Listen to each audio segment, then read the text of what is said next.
अगला क्वेश्चन देखिए 4 नंबर, निम्नलिखित के विस्तार कीजिए जब यहाँ पे दिया गया है कि मोड x का वैल्यू 2 से छोटा है। आप सोच रहे कि सर 2 से छोटा दिया है, तो ठीक तो कह रहा है कि -2 से 2 के बीच में हो x का मान, क्योंकि देखिए यहाँ x/2 है, तो यहाँ अगर -2 से 2 के बीच में रखेंगे और ये 2 से भाग भी तो करेगा ना, तो वो आपका -1 से 1 के ही ना बीच में x/2 का मान होगा, है ना। x/2 का मान -1 से +1 के ही ना बीच में है, ये आपका सेम ही कंडीशन है। चलिए तो इसका आपको विस्तार करना है, तो फॉर्मूला तो वही लगाएंगे 1 x का पावर n बराबर 1 plus nx plus n into n minus 1/2 का factorial into x square plus n into n minus 1 into n minus 2/3 का factorial into x cube plus dot dot dot कहाँ तक, infinity तक। तो चलिए इसको सॉल्व करते हैं। 1 माइनस x/2 का पावर -1/2 है, यही ना है, तो हो जाएगा इसका फॉर्मूला 1 प्लस में nx, तो n की जगह ये है -1/2 और गुना में x की जगह तो माइनस का x/2, ठीक है, प्लस n की जगह पे -1/2 इंटू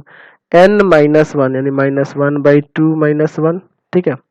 और बटा में 2 का फैक्टोरियल और इंटू में एक्स स्क्वायर यानी कि -x/2 का होल स्क्वायर, यही ना है x की जगह पे। चलिए आगे भी निकाल सकते हैं इस तरह से, चलिए, या फिर आप ये डॉट डॉट लिख दीजिए ना, 3 पद काफी होते हैं, 3 से 4 पद काफी होते हैं, ठीक है, ज्यादा निकालने की जरूरत नहीं है। आगे लिख दीजिए यहाँ इन्फिनिटी, क्या है ना, माइनस माइनस यहाँ प्लस हो जाएगा, आपका x/4 हो जाएगा, प्लस यहाँ देखिए यहाँ आएगा माइनस का 1/2 है, तो यही रहने दीजिए, अंदर हो जाएगा, एलसीएम लेकर जोड़िएगा तो माइनस का 3/2 और 2 का फैक्टोरियल 2 ही होगा, इंटू यहाँ हो जाएगा x² plus dot dot dot कहाँ तक, इन्फिनिटी तक।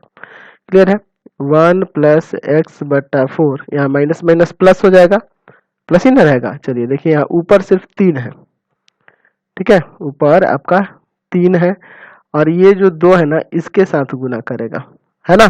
तो आपका आ जाएगा यहाँ से 3 बटा में, देखिए ये 2 यहाँ पलटेगा ना, यहाँ कुछ नहीं तो नीचे 1 है, 1 ऊपर जाके गुना करेगा और ये 2 दूना 4, 4 दूना 8 और ये भी इंटू में ही है, तो 8 चौका 32 x² कहाँ तक ये चल जाएगा, इन्फिनिटी तक। क्लियर हो गया,